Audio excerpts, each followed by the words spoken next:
ازيكم حبايبي؟ عاملين ايه؟ يا رب تكونوا بخير. النهارده عملت رز معمر طاجن.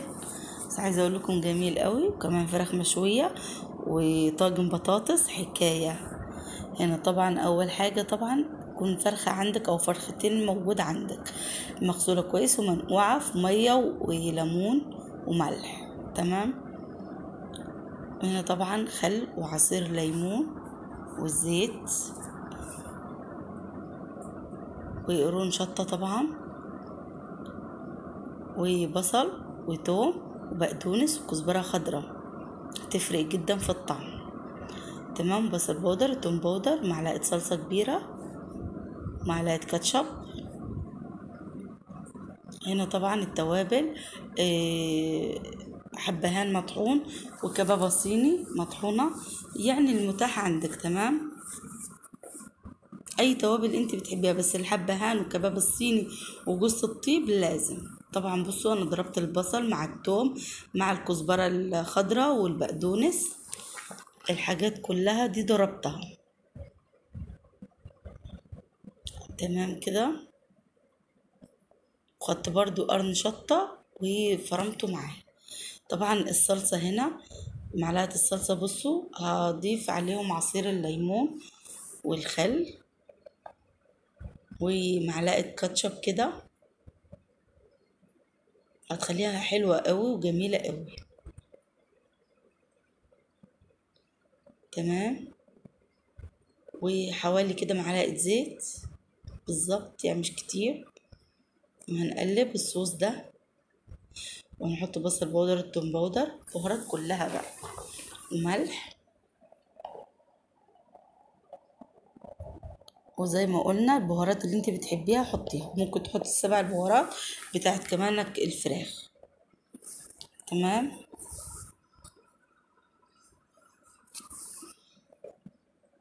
بصوا الخليط ده هضيفه على البقدونس والكزبرة والبصل والثوم اللي انا فرمته، وهقلب كده.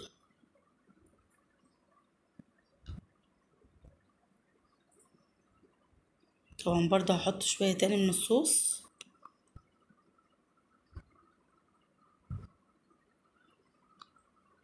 هنا طبعا بصوا الفرخة بيضة وقشطة كده نظيفة قوي. طبعا هغرزها كده بالسكينة.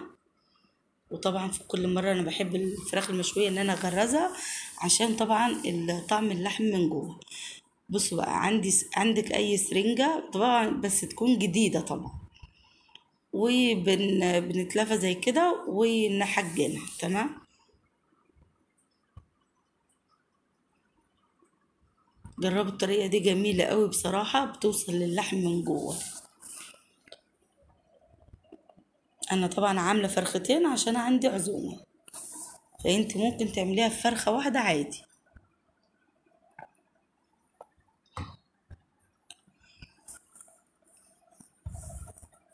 يعني الصوص كله كده هشربها في الفراخ من جوه. تمام. وبعدين هنعمل الخليط اللي هو بالبصل والبقدونس واللي ضربناه في الكبة. بصوا بقى في كل حتة بحجنها. طبعا كده خلاص الصوص كله من جوه الفراخ. طبعا التتبيلة بقى هندهن بيها الفراخ كلها، وطبعا افضل اسيبها قبلها ليلة. تمام. بعد ما تتبليها سيبيها قبلها ليلة وشويها تاني يوم الصبح عادي، دخليها الفرن عادي. بصوا كده انا حطيتها طبعا في البولة دي عشان طبعا هشيلها في التلاجة وهرجع تاني يوم نسويها مع بعض. بصوا بقى الصوص ده دهنت بيها الفرخاية كلها، وهكذا رجعنا تاني يوم طبعا هنربطها كده بخيط.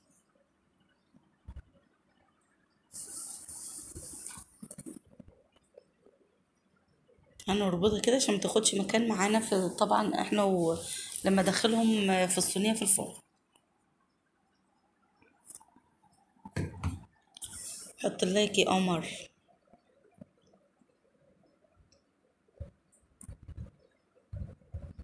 تمام بقى، بصوا ورقة زبدة وطبعا ورقة فيون، وهلف. طبعا ليه انا بلفها في الزبدة؟ عشان برضو غرض الفيون ما يتفاعل مع الحرارة على الفراخ، ولكن لو انت مش موجودة عندك عادي برضو، بس لازم ورقة الزبدة. طبعا هلفها كده بصوا، وهي هتنزل الصوص بتاعها في الورقة من جوه. طبعا الصينية هحطها من غير نقطة مية ولا اي حاجة.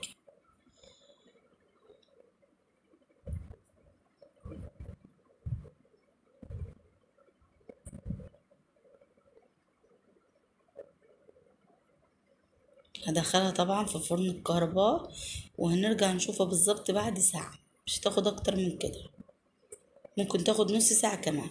هنا بقى هعمل الرز المعمر، طبعا على حسب الكمية، طبعا في صينية وزي ما قلنا. طبعا عندك قشطة، لازم القشطة طبعا عشان تديها طعم حلو قوي.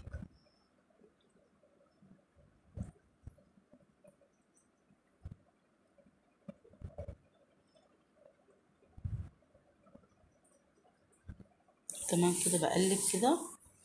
طبعا فلفل اسمر، مش هنحط توابل اكتر من كده، بس لازم فلفل اسمر، والملح طبعا، ويكون حليب جاهز جنبك ومية في الكاتل مغلية.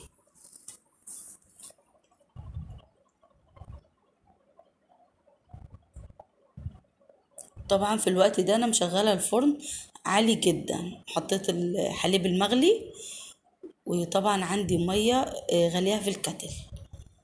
هاخد كده كد المقدار، طبعا هغطيها من فوق. اهم حاجه تغطيها كده بعقله واحده، وتغطي الرز بتاعك. دي طبعا ملح،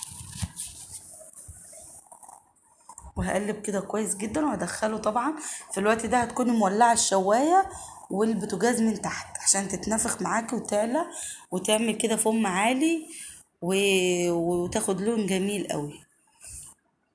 لكن انا طبعا في الوقت دياتي كانت الفرن خلاص قربت تشطب الانبوبه، فشطبت في وقتها. بصوا الوش ما طلعش عالي قوي، فساعات برضو شربت الحليب بتاعها وكل حاجه، واستوت وكمان جميله قوي. بصوا كده انا بغرزها كده بالسكينه، وطبعا هنا زبده بلدي او سمنه بلدي، وهنحطها كده فوق الوش. تمام، بس كده مش هدخلها الفرن ولا اي حاجه، كده خلاص. طبعا هنا هنعمل البطاطس. بصوا البطاطس دي قطعتها مكعبات، عايزه اقول لكم الطاجن ده تحفه. وطبعا هنا قرن فلفل وتومه، وفرمتهم كده في الكبه واقلبهم في بعض. تمام، وعامله برضو الصلصه بحمرت البصله، وهسويها على البوتاجاز، وهنرجع نحطها مع بعض. تمام، خفيفه قوي بالطريقه دي. بصوا الصلصه دي حمرتها ببصلايه واحده صغيره، بس عايزه اقول لكم جميله. وكده هقلبها وهتدخل برضو الفرن. هغطيها برضو. بصوا الرز تحفه. طبعا انا غطيت الرز في الوقت ده عشان ما يبردش معايا، يفضل سخن لحد ما اخلص الاكل.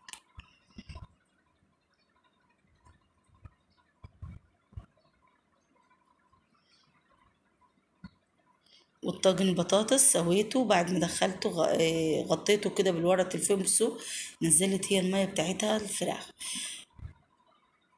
تمام، وكده خلاص. هبص هتاخد لون بعد ما شلت الورق الفيون تحت الشوايه، هتاخد لون وخلاص على كده. طبعا طاجن البطاطس دياتي انا بصوا قفلته بالورقه الفويل عشان البطاطس تستوي. تمام، بعد ما استوت كده خلاص رحت عريته كده شويه، شلت منه ورقه الفويل وحطيته تحت الشوايه لطاجن البطاطس، وقرن شطه كده شوحته من جوه. عايزه اقول لكم جميل قوي. بصوا هنا انا بعمل فحمه عشان انا عايزه الفراخ بتاعتي بريحه الفحم. بصوا الطاجن محمر وزي الفل، ايه رايكم؟ والبطاطس مستوية واللحمة زي الفل، الفراخ وكل حاجة استوت معاه. بصوا دوبان، بصوا البطاطس بجد تحفة وجميل قوي وخفيفة جدا جدا. كل اللي بياكل من ايد البطاطس بيشكر فيه قوي قوي بجد. ان عجبكم الفيديو حبايب قلبي لايك وشير وسبسكرايب، تفعيل زر الجرس، واللي مشتركش في قناة المقراص يشترك. اشوفكم على خير ان شاء الله في فيديو جديد. باي باي.